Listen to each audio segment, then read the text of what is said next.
She's got long legs and short shorts, but she ain't got no teeth. She wears a red bandana on her head and she smiles so sweet. She'll steal your heart, a very first sight should rip apart your soul.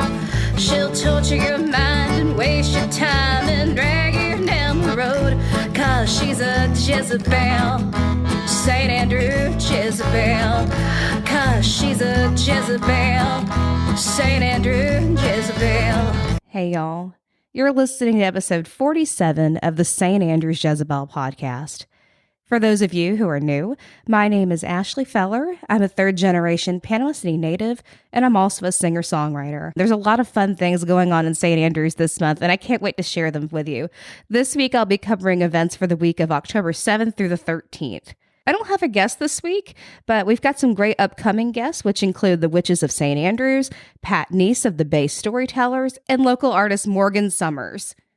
I want to remind everybody that the St. Andrews Jezebel podcast is now available on Facebook. So if you follow our Facebook page, you'll receive a notification every time a new episode drops on Thursday. I want to thank everybody for tuning in. Get comfy, grab your favorite snacks, turn on the fan, grab your favorite beer, and enjoy the show. All right, y'all, if you're looking for something to do this week, we got all kinds of fun things going on in St. Andrews. On Thursday, the Library on Beck is having an open mic, and that's hosted by Jumble Juke at 7 p.m. Bring your guitar, bring any other instrument, come sing, come play, come hang out. They've got a great selection of beers, and it's always a good time. Friday at 1 p.m., there's the Historic Walking Tour led by Ellen. They meet at the Panama City Publishing Museum at 1 p.m. Make sure you go see Heather Clement's new art show at the Tap Room. The name of the display is called Becoming Nature Again, and it's on display through October 31st. From Monday to Thursday, you can go from 4 to 10, and on Friday from 3 to 12, from Saturday 11 a.m. to 10 p.m. This is inside the tap room.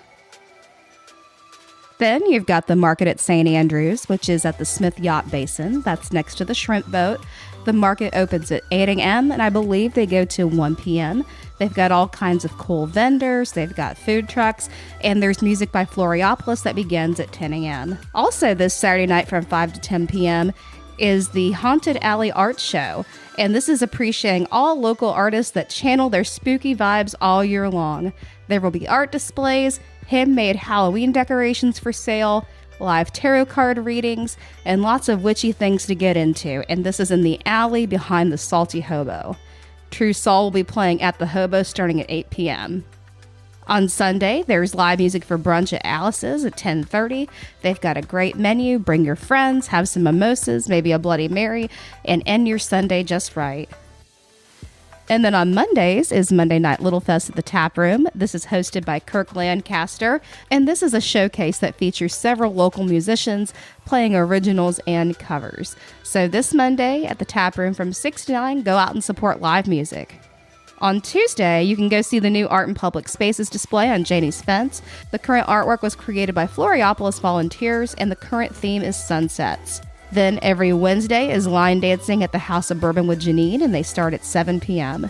If you're looking to volunteer in the community, here's some great opportunities to volunteer with Floriopolis for spooky season. Here's a few ideas. You can attend the Haunted Alley Art Show that I just mentioned, which is in the Salty Hobo alleyway Saturday night. And you could also help out with maintaining the skeleton displays around Floriopolis, checking on them to make sure they're still intact.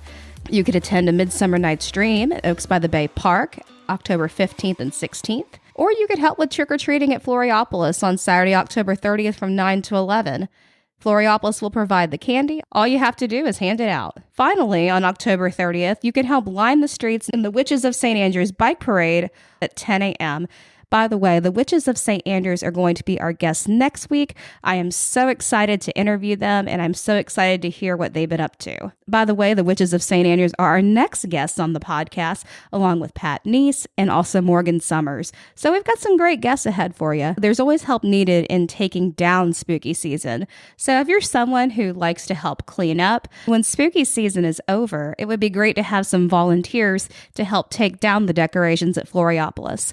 If you'd like to be a part of this, then message the Floriopolis Facebook page and they'll set up a time. That's all the community events I've got time for this week. Tune in next week for an interview with the Witches of St. Andrews, and in the weeks following, we've got Pat Nease and also Morgan Summers. One of the best things about St. Andrews is that you can see live music every day. That's right, there is live music being played somewhere in St. Andrews 7 nights a week. Fortunately, my friend Ken Schaefer creates and publishes a weekly schedule for St. Andrews as well as most of Bay County. Ken's spreadsheet schedule is updated often when there's any changes.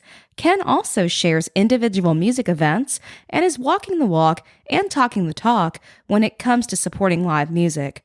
Not only does Ken supply the music schedules, but he attends several music performances a week and takes fantastic photos of the musicians. As a working musician myself, I feel blessed to have Ken and his wife Donna as treasured members of our local musical family. Make sure you like and follow Ken's page, Salty Sounds in St. Andrews, and Oh Boy Music on Facebook, so that you'll always know where all the live music will happen. Thank you so much, Ken, for everything you do. For this week's Old News segment, we've got the Fishing Report, which was published in the St. Andrews Bay News, October 9th of 1935. Our daily fish news. Reports were brought into the office today of a man fishing off the city dock with a shark outfit and hooked a giant ray, estimated to weigh close to 250 pounds. It required the combined strength of 2 or 3 able-bodied onlookers to land the marine monster, but it was finally pulled to the deck and his tail was cut off. Panama City's lone fisherman scored again Tuesday afternoon while gigging off the city dock. He jammed his gig into a large 11.5-pound drum, which began to show him a lively time. He not only had his hands full, but found that he was furnishing amusement to quite a large gallery who crowded around to see him land the fish. The fisherman with his gig towed him slowly along the dock to the shoreline, followed by the steadily increasing gallery, who watched with interest. The lone fisherman landed him after so long a time. Other information the same afternoon, 4 different people viewed a large flounder off the city dock. The specimen was estimated to be at least your feet in length, anywhere from 18 inches to 2 feet across, and they thought to weigh something like 14 or 15 pounds. Those who actually saw this fish yesterday afternoon were Mrs. J.W. Messer, Mrs. Inez McQuaig, John Evans, and a stranger. They stated it to be the largest flounder they had ever seen here. Mr. and Mrs. Clarence A. Andren and Mr. F.P. DeBerry enjoyed a trip to the Dead Lakes Tuesday morning. A fine string of trout and jackfish were caught. The string of fish weighed 20 pounds. Thank y'all so much for tuning into episode 47 of the St. Andrews Jezebel podcast. If you're a salty local with an interesting story about St. Andrews and you'd like to be on the podcast, then I'd love to hear from you. Send me a DM on either Facebook or Instagram. As always, thank you to everyone who's been sharing the episodes with all their salty friends and those of you who have been following us on Facebook. If you like our theme song, it was written by me and recorded by Dave Schwartz on the campus of Gulf Coast State College. The rest of the podcast was written by me at my kitchen table and recorded in my music room. Till next time, keep St. Andrews salty. Red lipstick, so thick, and a push-up bra. Tramp stamp, stretch marks, and a lacy thong. 'Cause she's a Jezebel, St. Andrew Jezebel.